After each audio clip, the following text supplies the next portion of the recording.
और इस वक्त की सबसे बड़ी खबर, चीनी सेना के साथ भारतीय सैनिकों की एक बड़ी झड़प हुई है और गलवान घाटी इलाके में यह झड़प हुई। झड़प में एक अधिकारी, 2 जवान शहीद हुए हैं और बीती रात दोनों देशों के सैनिकों में यह झड़प हुई थी। और हम आपको और जानकारियां देना चाह रहे हैं कि पिछले 15 दिन में दोनों देशों के बीच कई दौर की बातचीत हो चुकी है, लेकिन इसका कोई खास नतीजा निकलता नजर नहीं आया। लद्दाख के गलवान इलाके में पहले भी तनातनी बनी रही है। कमांडर लेवल की बातचीत के बाद एक बार फिर झड़प हुई है और जो बताया जा रहा है, जो जानकारियां आ रही है उसके मुताबिक सुबह से लगातार बातचीत का दौर जारी है और कोशिशें की जा रही है कि वहां पर जो विवाद है उसे शांत कराया जा सके। तो कमांडर लेवल की बातचीत के बाद एक बार फिर झड़प शुरू हो गई है।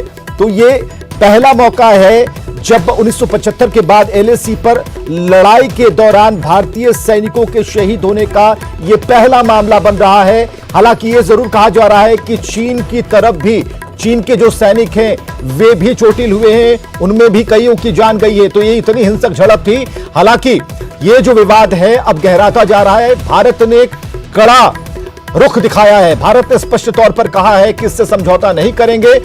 पुनः जो स्थिति थी, पुनर्स्थिति थी, यानी कि अप्रैल महीने में चाइना जिस जगह पर खड़ा था आप उसी जगह पर लौट जाइए। तो चीनी सेना के साथ भारतीय सैनिकों की झड़प से जुड़ी इस वक्त की सबसे बड़ी खबर, जिसमें खबर यह आ रही है कि गलवान घाटी में यह हिंसक झड़प हुई और कल रात का यह मामला बताया जा रहा है जब झड़प शुरू हुई थी, जिसमें एक अधिकारी, भारतीय अधिकारी, 2 जवान शहीद हुए हैं। और खबर यह भी है कि चीन के सैनिक भी मारे गए हैं। इसमें लद्दाख के गलवान इलाके में पहले भी तनातनी बरकरार रही है और इस तनातनी का उपाय यह है कि अभी दोनों ही देश के जो कमांडर हैं वो एक बार फिर बैठे हैं। दोनों देशों के जो प्रतिनिधि हैं दोनों एक बार फिर बैठे हैं उस मेज पर बातचीत करने के लिए। आज तक 1969 से लेकर आज तक एक भी बुलेट फायर नहीं हुई है चाइना और भारत के बीच।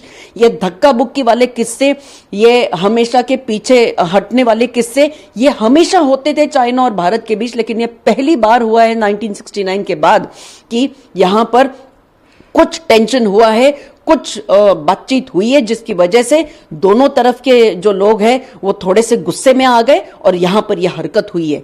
चाइना की तरफ में कोई कैजुअल्टी है या नहीं अभी तक हमें पता नहीं चल रहा है, बट व्हाटएवर इट इज, हमको इस चीज का, हमने बहुत स्ट्रांग रिप्लाई चाइना को देना चाहिए और इस चीज का चाइना को जरूर कुछ ना कुछ भुगतना पड़ेगा, क्योंकि आपने हमारे एक कर्नल रैंक का ऑफिसर और हमारे 2 जवान, इनको आपने शहीद करवा